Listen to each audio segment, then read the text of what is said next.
There's Lewis. Lewis through the gap. Lewis going for the line. He's over. Fifth tackle, Queensland. Watch for the bomb. Now they're going to go from there and they're in. Oh, it's so easy. Lewis, a drop goal. Is there nothing this fellow can't do? Sigsworth tries to throw a pass. Duke's dropped it. Lewis dives on it. It's a Queensland try. Now it's with Lewis on his own. Wally Lewis to score. Oh, he's left them dumbfounded. Lewis. Wally Lewis. Lewis is going to get there. He's in. Oh, yes. The Emperor of Lane Park. King Wally. Call me what you want. 8 man of the match performances at Origin level. It's astounding. And when everyone's asked who was your favourite Origin player, more often than not, the answer is Wally Lewis. But who was your favourite Origin player? I put it down to 4 guys: Peter Sterling, Brett Kenny, Gene Miles and Mal Meninga. The best one-on-one, and I don't mean to be disrespectful to a lot of the other guys that I played against, but it was Brett Kenny first, Daylight second. Moments away from an historic State of Origin Series win. Here's Kenny. Kenny's on the line. And he's in. Kenny is in.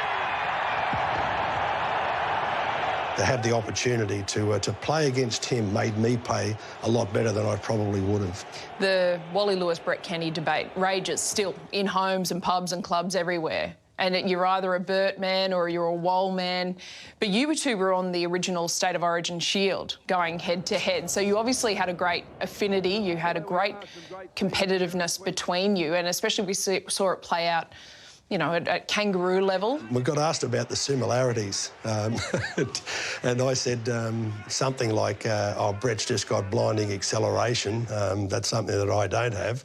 And he said, well, what you do have is a big fat ass. And that was the sort of the feeling between us. And Brett, I've heard him sort of give me a rap whilst I haven't been there, and have been, you know, very moved by it. And I think we both agree we just made each other play to the best of our ability, because we knew that if we didn't, we were, you know, destined for a very uncomfortable 80 minutes. And at 14.5 stone and 6 feet, he's the biggest 5'8" Australian Rugby League has had for many seasons. Representing your country is the ultimate. I remember as a little boy watching some of the Kangaroo Tour games on the old black and white television, and it was a thrill, and it was just a dream for a young boy to play it. The closer we got to the age group and then had that chance to go ahead, you knew that you had reached the ultimate, the top. I remember I was at the Valleys Club. We were sitting around after a club game, and they did the call out of the team, and I remember I got a bit emotional after it, and there was one bloke. I was getting lots of congratulations from everyone, and then I looked over and there was one guy in the corner just sort of waiting, and it was my dad. Yeah. He was sort of there, and I made my way over there, and he said, "You've done all right," he said, "but put your head in the right spot when you're doing the tackles. Don't miss any. Make sure your left shoulder." And I thought, oh, Christ, here I go. I'm getting another spray, getting told what to do. And we played against France. I teamed up with Steve Mortimer in the halves. Wally Lewis. Good pass to Boyd, into Rogers. Rogers evades one tackle. There's the pass to Rebo. Rebo's got a nice pass away to Wally Lewis. Unloads to Mortimer. And Mortimer's in for the try underneath the post. Oh, dear, oh, dear. That's only after a minute and a half. On the first occasion, Australia have touched the ball. I remember looking up into the grandstand, and Mum and Dad were sitting there, and national anthem was there, and Mum said he was a bit of a mess when the national anthem was going on. When you were out there, he said he started crying, and Dad said, "No, I didn't. There was dust. There was lots of dust at the SCG, and I was wiping it out of my eyes." On to Sterling. Sterling gets a pass to Lewis. Lewis is on the surge, and he's over! Right underneath the black dot. That's the place to score him. Big Wally. He's got the look of a forward about him when you see him come through like that. There were some criticisms of your training and your professionalism, but then you put all that aside and you learned from it, and you emerged as the leader that everyone saw in you. when you first represented the Kangaroos. Did you feel like you just needed to mature a little bit into that role? I probably wasn't the greatest trainer in the world. A lot of my training, I used to think it was all about skills and drills, and that was the best way to prepare for a game where, you know, understandably, a lot of the coaches used to say, no, it's fitness. You've got to get to an enormous level of fitness. So I'd take that on board and just try and come up with it. But I tended to raise the level of perfection and be able to produce some skills that were rarely seen in rugby league. The spiral pass, I was the first one to throw to ever throw a spiral pass. That changed the game radically, a spiral pass. I can't believe we weren't doing it beforehand. For you to bring that across from rugby, because prior to that in league, the ball would sit flat and fat and slow. Yeah. And then you bring in the spiral pass, it opens up so many more attacking options. And then, lo and behold, they start doing it in the Sydney competition. 1982, we were on the Kangaroo Tour, and I came on and in a test match, ended up throwing I could see that there was a gap out wide, and I threw it, and I could see Mal was out there, and he'd seen me throw him quite a bit. And anyway, the ball went to Mal, and he ended up scoring in the corner, and that was kind of the real introduction of everyone using the long pass. Oh, good long ball, and he's in. Mal Meninga, that long ball from Wally Lewis out to Mal Meninga, showing Great Britain what they should be doing. So you win the Golden Boot, you're officially the best rugby league player in the world, but the critics in Sydney are still saying he hasn't come down, he hasn't tested himself in our competition, he hasn't really proven himself at our level. But enter Kerry Packer and his golden ticket to Manly. We were often a little bit concerned about the money that we weren't getting, and I was very close to Gene Miles about that, and we both said that we've got to head to Sydney. Clubs used to have to apply for permission to negotiate with a player, hand it to the Queensland Rugby League, be granted that, and then it'd go ahead. Gino said, I've got an offer from Sydney. I said, so have I. And they said, we've got to get talking to them. We were told that we had to be at the old Brisbane airport. Plane pulled in, Mr Lewis, Mr Miles, yes, take you to Sydney. Flew us down there to Sydney. We said, who are we going to be talking to? I said, sorry, I've got no idea. We got out at the other end, and Gene said, you know, well, how much are we going to ask for? I said, 70, 75 grand? Yeah, okay, yeah, that'll be right. Okay, yep. Away we went to go into the meeting. We walk in, here's Kerry Packer in the building with, oh, shit. He says that he went first. I seem to remember I went first, and we both said we'll both ask for the same money. Went in, and Packer sort of looked at me and he said, OK, how much do you want? And I said, you've got to make me an offer. He said, son, I don't got to do anything. You've got to ask for the money. It'll be a simple yes or a no. OK, all right, OK, right. He said, so how much do you want? I said, you're going to have to pay me $150,000 a season. And he looked at me and he said, how much? And I said, oh, no, I've put my foot in it. I've gone straight to it, $150,000 a season. And he said, you're a Queenslander. And I said, that's right, yeah. And I said, and I'll come down for 3 years, not 2. And he looked at me and he went, you're easy, get out the next bloke in. Oh, I've just double-crossed my Gino, my best mate. We both said we'll sit for, you know, about 70, 75 grand. We'll both sign for that. Shake hands, you won't get more than me. No, it won't be any double crossing. And Gene come out and I thought, oh no, God, he's gone for what, 70 grand? No, I'm in strife here, you know, just double cross my best mate. And Packer said, well, you got yourself 2 new players, Bob. Lewis is on 150,000. I put my head down. I thought, oh no, here I am getting embarrassed in front of my best mate. He'll be saying, you know, I thought we were only and Gino's on 120,000 a season. I've turned straight round to look at him, thinking, I'm worrying about double crossing my mate you've just done. He said, actually, you can have another 10, 15, put you on the next one. Gene's head was just going like that. We flew home, we thought, you beauty, we've got money, you know, hallelujah.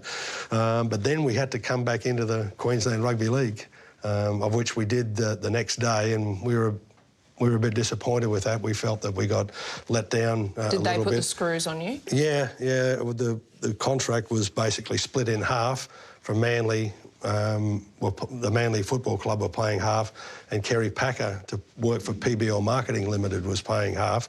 So it was a $75,000 they had to match. They said, we'll do that, half from the club, half from Wynnum. I said, but that's only half the money that we're getting. Cut a long story short, we went in the next day and they said, we've decided to match that contract down south. You're going to stay here. And we were a bit confused by it. And it also had that we were getting $37,500 from the footy club, which we didn't get. So we had to stay in Queensland for that for next year. We were not all that happy. We'd loved our time at Wynnum. It was fantastic, but we just didn't get the money. And the only thing that came along to save us was instant talk of the Brisbane Broncos. Lewis, they've hung off Lewis. Lewis is going to score. Oh, Lewis has done it so easily. Shocking defence from Manly. Absolutely shocking. Game 1 of 1988 came along, playing Manly here at Suncorp Stadium, and we take them on and we flogged them. It was such a watershed moment. 88, Brisbane Broncos, Wally Lewis, the #1 signing.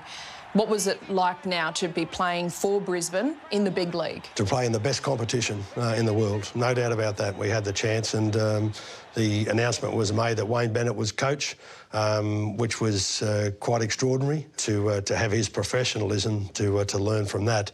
And I honestly think that when you're with Wayne, you learn just as much about life as you do about football. He sees the opportunity. He might go all the way. The crowd's going to urge him. Lewis, first home game of the year. He's wearing 13 instead of 6, but he's got a try that'll wrap it up.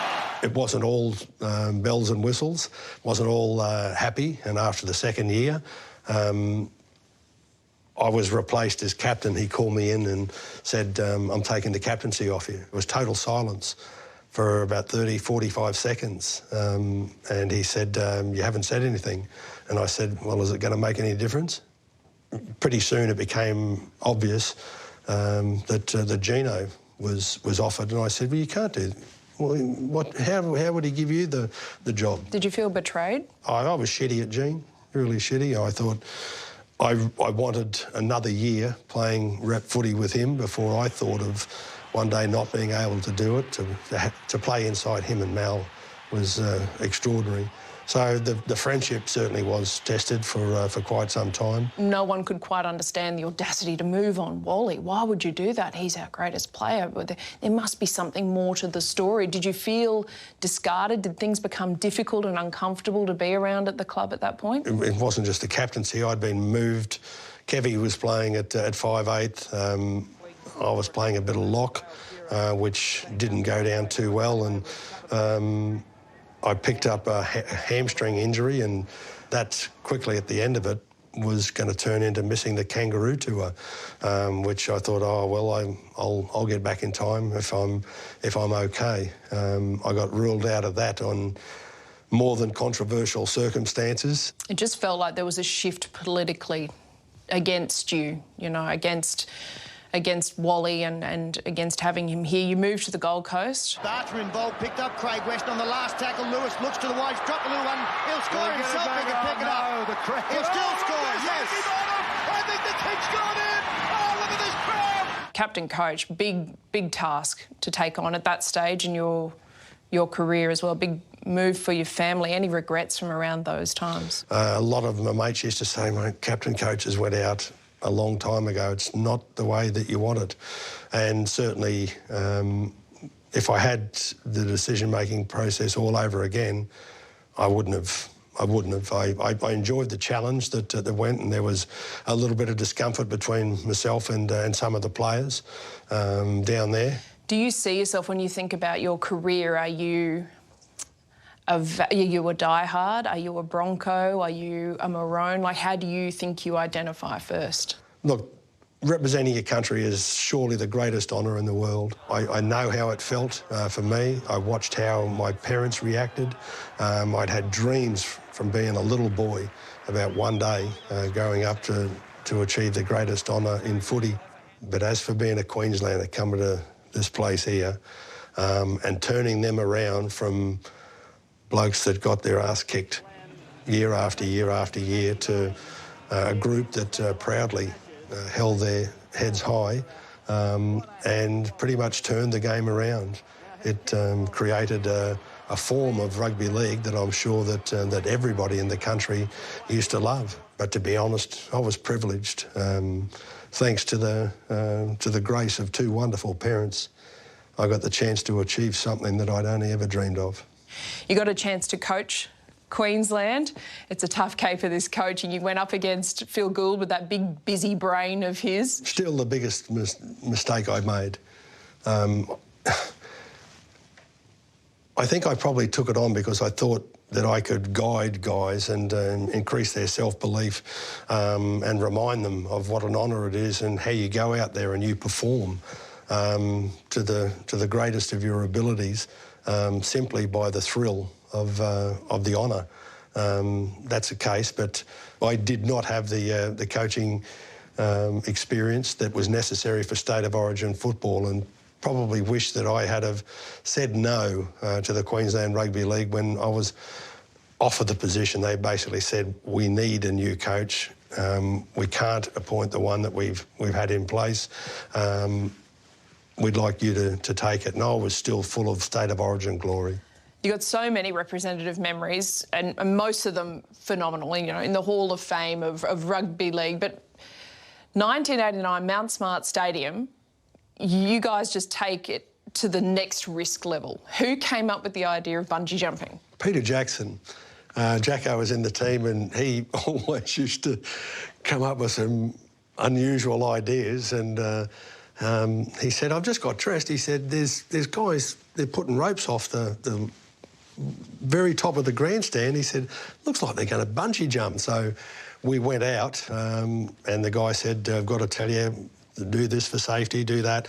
OK, you're all ready to go. So we did. We dived off the stadium. Little did we know that we were supposed to be around the other side of the stadium where the presentation of the trophy, Australia v New Zealand Rugby League trophy, and I missed out on it. Say something to the boys, Well?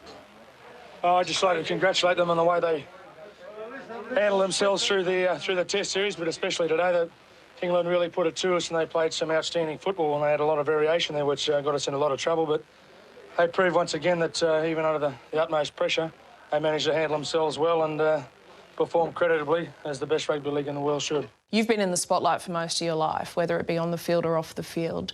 When did you first realise there were early signs of some epilepsy, or when did you feel like there might be something wrong, but you were probably a bit afraid to talk to a doctor about it? Yeah, I was in my early 20s. I mean, I'd had some strange feelings, and it normally came after concussions, and these went on for quite a while.